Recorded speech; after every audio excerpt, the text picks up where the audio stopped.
Welcome back to my YouTube channel. In today's video, we will try to understand the basics of audit and assurance. Like what is audit, what is assurance, and why do we need audit? So basically, the word audit means detailed examination or detailed inspection of financial statement by a professional expert. And the word assurance means comfort. So if I explain it to you in simple words, as we know कि company के बहुत सारे stake holders होते हैं. Stake holders internal भी हो सकते हैं, एक्सटर्नल भी हो सकते हैं. स्टेक होल्डर्स वो लोग होते हैं जिनका कंपनी में किसी भी टाइप का इंटरेस्ट होता है. लाइक उनका कंपनी में स्टेक होता है. Stake is another word for interest. Like company के ऑपरेशंस, कंपनी का प्रॉफिट लॉस उनको अफेक्ट करता है, उनके डिसीजंस को अफेक्ट करता है. For example, share holders are a type of stake holders of the company. Because अगर कंपनी अच्छा परफॉर्म करेगी तो कंपनी का शेयर प्राइस बढ़ेगा, कंपनी का प्रॉफिट बढ़ेगा. जब शेयर प्राइस और प्रॉफिट बढ़ेगा तो शेयर होल्डर्स को भी प्रॉफिट होगा.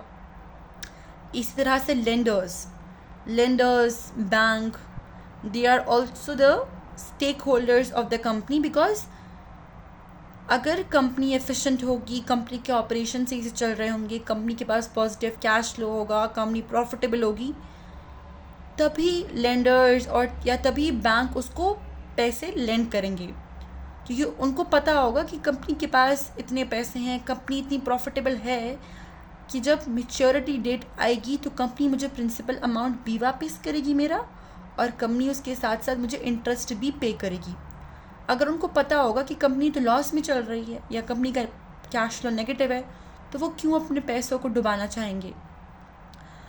तो क्योंकि इन सब लोगों के डिसीजंस कंपनी के ऊपर इतने, मतलब कंपनी के परफॉर्मेंस के ऊपर इतने डिपेंडेंट है, या कंपनी के प्रॉफिट के ऊपर इतने डिपेंडेंट है कि यहाँ पे ऑडिट की ज़रूरत पड़ जाती है. कभी कभार कंपनीज को लीगली रिक्वायरमेंट होती है ऑडिट कराने की, और कभी कभार ऐसा होता है कि इन जो ये यूज़र्स होते हैं, मतलब जो स्टेक होल्डर्स होते हैं, वो चाहते हैं कि कंपनी अपनी फाइनेंशियल स्टेटमेंट को ऑडिट कराए. और कभी कभार कंपनी खुद ही फाइनेंशियल स्टेटमेंट ऑडिट करा लेती है. उसको ये होता है कि अगर मेरी फाइनेंशियल स्टेटमेंट ऑडिटेड होगी ना, तो ज़्यादा लोगों को मेरी परफॉर्मेंस पे ट्रस्ट होगा, क्योंकि एक एक्सपर्ट ने मेरी फाइनेंशियल स्टेटमेंट को चेक किया होगा और ओपिनियन दिया होगा. ये जो लोग होते हैं, ये जो इंटेंडेड यूजर्स होते हैं, इन अदर वर्ड्स, या स्टेक होल्डर्स, ये कंपनी में डेली इन्वॉल्व नहीं होते. लाइक वो कंपनी के डेली मैनेजमेंट में इन्वॉल्व नहीं होते. तो वो ये जो डिसीशंस है ना कि क्या मुझे इन्वेस्ट करना है, क्या मुझे लेंड करना है कंपनी को पैसे, अब ये जो लोग हैं ना, ये लोग अपने डिसीजंस बनाते हैं फाइनेंशियल स्टेटमेंट के ऊपर.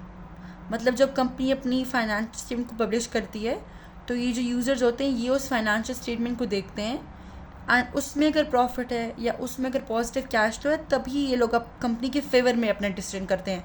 मतलब तभी ये लोग कंपनी में इन्वेस्ट करते हैं, तभी ये लोग कंपनी को पैसे लेंड करते हैं. अब ऑफ कोर्स ये लोग चाहेंगे कि ये लोग उस फाइनेंशियल स्टेटमेंट के ऊपर रिलाई करके अपनी डिसीजन बनाएं जिसको एक प्रोफेशनल ने ऑडिट किया हो. मतलब ये चाहते हैं कि एक एक्सपर्ट फाइनेंशियल स्टेटमेंट को चेक करे और फिर हमें ओपिनियन दे कि क्या जो फाइनेंशियल स्टेटमेंट में शो हो रहा है वो सच है भी कि नहीं. क्या कहीं ऐसा तो नहीं हो रहा कि कंपनी ने फिगर्स इन्फ्लेट की हुई हैं, प्रॉफिट की, एसेट की, कैश फ्लो की. तो इसलिए इनको वो अश्योरेंस दिलाने के लिए कि हाँ, जो कंपनी शो कर रही है अपनी फाइनेंशियल स्टेटमेंट में वो सच है, ऑडिट कराया जाता है.